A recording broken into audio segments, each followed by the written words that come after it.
Good morning everyone. हम इतिहास विषय में द्वितीय पेपर का हमारा नाम है विश्व का इतिहास। इसके ऊपर आज पढ़ाई करेंगे। आज का हमारा टॉपिक है हिटलर की गृह और विदेश नीति। हिटलर नाम से स्पष्ट हो रहा है जो अपने आप तानाशाह सर्वे सर्वा। तो ये हिटलर कहाँ का शासक था? जर्मनी का शासक था। और नाजी दल इसका संस्थापक भी एडोल्फ हिटलर ही था। जर्मनी में जब प्रथम महायुद्ध के बाद जर्मनी को पराजय का देखना पड़ा और मित्र राष्ट्रों द्वारा आरोपित वर्साई की संधि पर उसे हस्ताक्षर करने कर विवश किया गया, तो सारे जर्मनी में असंतोष व्याप्त हो गया और हिटलर भी इससे अछूता नहीं रहा। तो धीरे धीरे हिटलर ने अपनी जो है स्थिति को दृढ़ कर लिया और वह नाजी दल को एक सर्वोच्च पद पर ले गया और नाजी दल का एक प्रकार से हेड बन गया। इसके पीछे कई कारण थे, जैसे उसका व्यक्तित्व था, वर्साई की आरोपित संधि थी, आर्थिक संकट था, ये जातीय उत्कृष्टता का प्रचार था, साम्यवाद का भय था। तो बहुत से ऐसे कारण थे। सबसे मेन कारण था नाजी दल का जो उत्कर्ष का कारण था इसके कार्यक्रम, क्योंकि इसके कार्यक्रम में जो है हमेशा संपत्ति की सुरक्षा पर, साम्यवाद के दमन पर, श्रमिकों की स्थिति पर ध्यान रखने के लिए और छोटे छोटे जो व्यापारी हैं उनको बड़े बड़े मुनाफाखोरों से बचाने का इसमें आश्वासन दिया है। मतलब हिटलर ने अपनी कूटनीतिक कार्यक्रम से सबको संतुष्ट कर दिया। इसके अलावा बड़े जोर शोर से इसका प्रचार किया गया। तो नाजी दल के तूफानी दस्तों के सैनिक प्रदर्शन से जहां अन्य दल के कार्यकर्ता भयभीत हो गए, वहीं सामान्य लोगों को ये विश्वास होने लगा कि साम्यवादी दल ही जर्मनी को स्थायी शांति और व्यवस्था प्रदान कर सकेगा। अब आज का जो हमारा मेन वीडियो है, हम इसकी गृह नीति के बारे में पढ़ेंगे कि हिटलर की गृह नीति क्या रही, इसने सत्ता हस्तगत करने के बाद क्या करा। तो इसने सबसे पहले करा विरोधियों का दमन, विरोधियों का सफाया। इस समय जो प्रमुख विरोधी थे, एक तो मार्क्स के अनुयायी जो साम्यवादी थे और दूसरे थे यहूदी।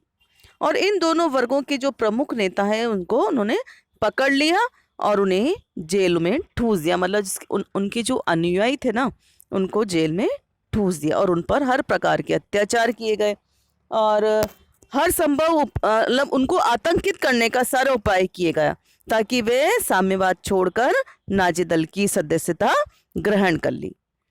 यहूदी जाति में जो से नाजी शासन अत्यधिक असंतुष्ट था और वह चाहता था कि यहूदी लोग यहाँ से चले ही जाए और इसलिए इसने क्या करा, हिटलर ने इनको खत्म करने के लिए गेस्टापो और समाधि स्थलों की स्थापना करी और यहाँ पर यहूदियों पर अमानवीय अत्याचार किए।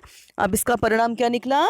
जर्मनी के जो यहूदी थे मेन करोड़पति, चाहे विद्वान या कलाकार, वे सब जर्मनी छोड़कर भाग गए। इसके उपरांत उन लोगों पर जुल्म ढाए गए जो अपनी परंपरागत संस्कृति को त्याग कर नाजी दल की सदस्यता ग्रहण करने को तैयार नहीं थे। अपने विरोधियों का सफाया करने के संबंध में नाजी दल ने उन सभी राजनीतिक दलों को भी समाप्त कर दिया जिन्हें मार्क्स के सिद्धांतों से प्रेरणा मिलती थी।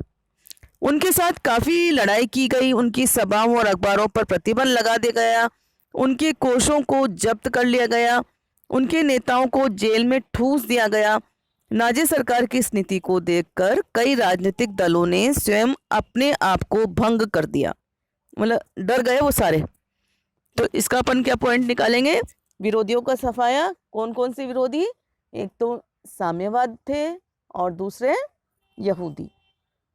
इन पर इतना अधिक अत्याचार करा कि इनको जर्मनी छोड़कर भागने पर विवश होना पड़ा। दूसरी गृह नीति में क्या अपनाया इसने? जर्मनी का केंद्रीकरण। अब अपने विरोधियों को तो उसने सफाया कर दिया। इसके पश्चात उसने जर्मनी की जो केंद्रीय सत्ता है इसको मजबूत बनाने का प्रयास किया और एक्चुअली जो नाजी दल था ना, वो केंद्रीकरण में विश्वास रखता था और सबसे पहला उसने क्या कदम उठाया? जर्मन राज्य की जो विधानसभाएं हैं उसको भंग कर दिया और उसके उपरांत उन राज्यों को केंद्रीय सरकार के प्रांतों में परिवर्तित किया। यद्यपि नाजी दल ने प्रशा, बवेरिया, सक्सोनी, बाडेन आदि राज्यों को राजनीतिक इकाइयों के रूप में एकदम से मिटाने की विधिवत प्रयास किया, परंतु उसे इसमें सफलता नहीं मिली। जर्मनी के इस पुनर्निर्माण में जो राजनीतिक विचारधारा काम कर रही थी वो इटली के फासिस्टवाद से मिलती जुलती थी। वो भी तो तानाशाही था ना। तो फासिस्टवादियों की भांति नाजियों ने भी समाविष्टवादी राज्य की घोषणा की। समाविष्ट राज्य क्या होता है? जिसकी सत्ता स्वयं अपने विकास के लिए है और नागरिक का प्रत्येक कार्य प्रत्येक स्थिति में उसी की हित कामना से प्रेरित होना चाहिए। प्रजातांत्रिक राज्य में नागरिकों को जो मूल अधिकार उपलब्ध होते हैं, नाजी शासन उनका घोर विरोधी था। समिष्टवादी प्रजातंत्र को इन परंपरागत स्वतंत्रताओं को सिद्धांत और व्यापक रूप में निराकत करते हैं। श्रमिक नीति क्या अपनाई उसने? इस महायुद्ध के बाद मार्क्स के सिद्धांतों का प्रभाव पड़ने लग गया था श्रमिकों पर, और उस जो संस्थाएं थी वो भी मार्क्स के सिद्धांतों से प्रभावित हो गई थी। और हिटलर क्या था? साम्यवाद का शत्रु था। तो उसने क्या करा, इन जो संगठन बने थे ना, श्रमिक संगठन, उसको उसने भंग कर दिया और उनकी जो फंड्स थे उनको जब्त कर लिया। और इसके बाद संपूर्ण जर्मन श्रमिकों को उज्जड़ और असंगत नाजी डॉक्टर के नाजी डॉक्टर था ले, इसके नेतृत्व में संगठित किया गया। उद्योगों और श्रमिकों के बीच सहयोग स्थापित किया गया। सरकार की ओर से मजदूर कल्याण, बीमा, बचत, पेशे की ट्रेनिंग आदि की व्यवस्था की गई। तो एक प्रकार से हिटलर ने क्या करा? कौन सी नीति अपनाई? राष्ट्रीय समाजवाद की स्थापना वाली नीति को अपनाया। इसका दूसरा कदम था आर्थिक उत्थान।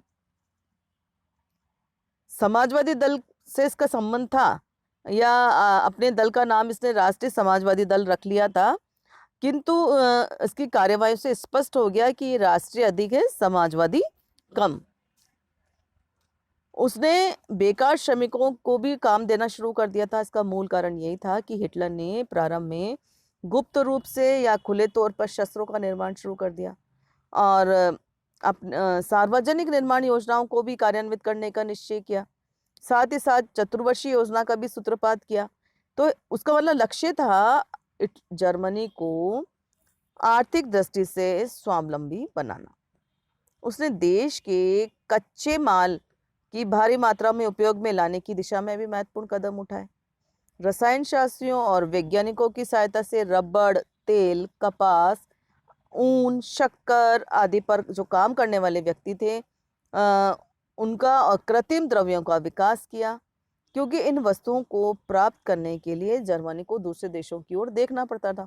तो इस प्रकार से हिटलर ने अपनी गृह नीति के अंतर्गत आर्थिक उत्थान के लिए कई योजनाओं का निर्माण भी किया। शिक्षा साहित्य पर भी उसने तालमेल बिठाया। जन्म से मृत्यु तक की शिक्षा के द्वारा एक नए समाज की स्थापना का प्रयास किया। इस दिशा में उसका संपूर्ण ध्यान जर्मनी के विशुद्ध जर्मन नागरिकों के विकास की तरफ था। गैर आर्यों को शिक्षक पदों से हटा दिया। गैर आर्य छात्रों को किसी भी प्रकार से की सुविधाएं ही नहीं दी गई और विश्वविद्यालयों के पदों में भी परिवर्तन किया। पाठ्य पुस्तकों को भी नए ढंग से लिखा गया। मेन बात उसका यह था कि विद्यार्थियों और शिक्षकों में नाजी दल के सिद्धांतों के प्रति निष्ठा और श्रद्धा का विकास हो, ऐसी उसने कोशिश की। और उसने जियो पॉलिटिक्स, जीव विज्ञान आदि पढ़ाई में जाति वंश के विषय में भी नई बात पढ़ाई जाने लगी। मतलब विद्यार्थियों में शुरू से ये भावना भरी जाने लगी कि जर्मन जाति अन्य जातियों से श्रेष्ठ है। इसकी श्रेष्ठता बनाए रखना प्रत्येक जर्मन का पवित्र कर्तव्य है। इस दृष्टि से नए तरह की नाजी दल स्कूल खोले गए, जिनमें चुने हुए छात्रों को नाजी दल के नेतृत्व के लिए ट्रेनिंग दी जाती थी। इसी तरह से कला और साहित्य में भी तालमेल स्थापित किया गया और एक राइच कल्चर चैम्बर की स्थापना की। और इसका क्या काम था? साहित्य के सभी अंग, चाहे वो पत्रकारिता हो, रेडियो हो, फिल्म हो, नाटक हो, सब पर नियंत्रण करना। तो एक प्रकार से ये कह सकते हैं कि नाजी दल के प्रथम वर्ष में ही हिटलर ने जर्मनी का स्वरूप बदल दिया, सभी राजनीतिक दलों का सफाया कर दिया और गैर राजनीतिक संस्थाओं को एकदम बदल दिया। इसकी धार्मिक नीति, धार्मिक क्षेत्र में भी उसने समशिष्टवाद के सिद्धांत को लागू करने का प्रयत्न किया। तो भेदभाव और पृथकता के वातावरण में उसे ये काम जटिल लगा, क्योंकि धार्मिक क्षेत्र में ये भेदभाव शताब्दियों से चले आ रहे थे। फिर भी नाजी शासन में समता के तीव्र औषधोपचार के द्वारा इन भेदों को मिटाने का प्रयास किया। जर्मनी में एक राष्ट्रीय चर्च की स्थापना की गई, जिसमें केवल विशुद्ध जर्मन मूल के पादरियों को नियुक्त किया गया। जर्मनी में, दोबारा आप सुने, जर्मनी में एक राष्ट्रीय चर्च की स्थापना की गई और उसमें किसको नियुक्त किया गया? जो जर्मन मूल का पादरी था उसको। और नाजी प्रचारकों ने ईसा मसीह को एक आर्य शहीद मारा बताया। और किसने मारा इसको? यहूदियों ने। और यहूदियों को दगाबाज, सूदखोर, बदमाश आदि कहकर बदनाम किया गया। धार्मिक और सामाजिक सभी क्षेत्रों में, चाहे वह आर्थिक क्षेत्र हो, सभी क्षेत्रों में यहूदियों का बहिष्कार किया गया। प्रशासनिक सेवाओं से सभी यहूदियों को हटा दिया गया। उन्हें जर्मनी से बाहर खदेड़ने को योजनाबद्ध तरीका अपनाया गया। और द्वितीय महायुद्ध के समय लाखों यहूदियों को मौत के घाट भी उतार दिया। तो इस प्रकार से उसने धार्मिक क्षेत्र में भी समशिष्टवाद के सिद्धांत को लागू करने का प्रयत्न किया। तो ये थी हमारी हिटलर की गृह नीति, जहां उसने अपने क्षेत्र में, गृह क्षेत्र में विरोधियों का सफाया करा, जर्मनी का एकीकरण, केंद्रीकरण किया और आर्थिक उत्थान का कार्य किया। शिक्षण संस्थाओं में वो पाठ पढ़ाए गए जो नाजी दल के प्रति समर्पित थे। इसी तरह से धार्मिक क्षेत्र में भी उसने समशिष्टवाद के सिद्धांत को लागू करने का प्रयत्न किया। ये ठीक है ना, समझ में आया? अब हम विदेश नीति के ऊपर चर्चा करेंगे। हिटलर की जो विदेश नीति थी वो अन्य कार्यक्रमों से भिन्न थी। उसकी विदेश नीति मीन कैफ पर आधारित थी। मीन कैफ पता है आपको क्या है? हिटलर द्वारा लिखित पुस्तक का नाम है मीन कैफ। हिंदी में इसका नाम है मेरा संघर्ष। क्या क्या सिद्धांत थे इसके, क्या क्या उद्देश्य थे? जर्मन मूल वंश के लोगों को आत्मनिर्णय के सिद्धांत के आधार पर एक बड़ा जर्मन साम्राज्य बनाना था। वैसे तो बिस्मार्क के नेतृत्व में जर्मन राज्य को एकीकरण कर लिया गया था, परंतु वह जर्मन आबादी वाले प्रदेशों को जर्मन साम्राज्य के अंतर्गत नहीं ला सका। ऑस्ट्रिया में भी अधिकांश जो निवासी थे जर्मन भाषा भाषी थे। डेजिंग, स्विट्जरलैंड, चेकोस्लोवाकिया, बाल्टिक, ये सारे कई राज्य थे जिन्हें हिटलर जर्मन साम्राज्य में सम्मिलित करना चाहता था। और उसका मुख्य उद्देश्य यही था कि वर्साई और अन्य शांति समझौतों को रद्द करना। मेन उद्देश्य, वह जर्मनी के लिए इसे अपमानित और कलंकित मानता था।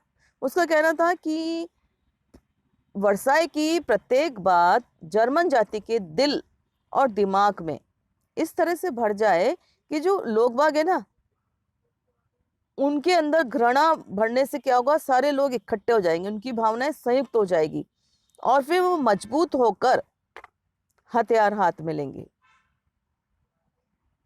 इसी तरह से उसका एक मुख्य ध्येय था कि गुप्त रूप से अपने को सुसज्जित करके दूसरे देशों पर वार करना। उसके सामने जर्मनी की बढ़ती हुई आबादी को बसाने की समस्या थी और इसके लिए प्रादेशिक विस्तार करना भी आवश्यक था। प्रादेशिक विस्तार के लिए हिटलर की विदेश नीति का मूल लक्ष्य जर्मनी के लिए महाद्वीपीय आधार प्राप्त करना था, अर्थात विस्तृत प्रदेशों को जर्मनी के आसपास ही प्राप्त करना था, न कि उपनिवेशों को प्राप्त करना था। इसके लिए पूर्व की ओर अर्थात रूस की दिशा में प्रादेशिक अधिक सुगम माना गया। दूसरे शब्दों में हिटलर जर्मनी की पूर्व की ओर अग्रसर होने की परंपरागत विदेश नीति को पुनर्जीवित करना चाहता था और इसके लिए इंग्लैंड और इटली के साथ अच्छे संबंध बनाए रखना था और फ्रांस को मित्रहीन करना था। साथ ही साथ हिटलर की विदेश नीति का मुख्य ध्येय प्रथम महायुद्ध में जर्मनी के जो प्रदेश खो गए थे उन्हें वापस लेना था। इन्हें वो केवल युद्ध के द्वारा ही प्राप्त कर सकता था। प्रार्थना अथवा प्रदर्शन से तो ये वापस नहीं आ सकते थे। मीन केफ में हिटलर ने अपनी विदेश नीति का उल्लेख करते हुए लिखा है कि यूरोप में कभी दो शक्तियों को उठने न दिया जाए। जर्मनी की सीमा पर जब भी दूसरी शक्ति का उदय होने की संभावना हो तभी जर्मनी उसे कुचल दे। शायद हिटलर की विदेश नीति का मुख्य ध्येय उन सभी सैनिक शक्तियों पर आक्रमण करके उन्हें कमजोर बनाने और जर्मनी को विश्व शांति के रूप में प्रतिष्ठित करने का होगा।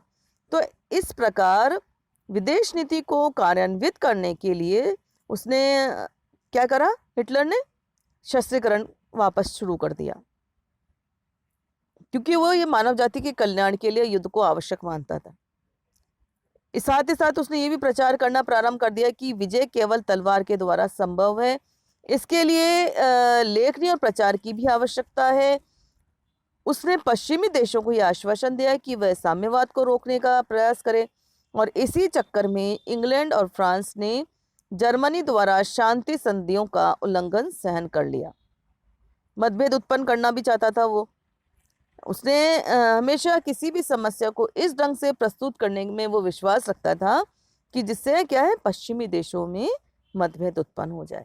तो इस प्रकार उसकी जो गृह नीति थी वो भी जर्मनी को एक सुदृढ़ राज्य के रूप में, पूरे विश्व में एक सुदृढ़ राज्य के रूप में स्थापित करने की थी। तो ये था आपका आज का वीडियो। धन्यवाद।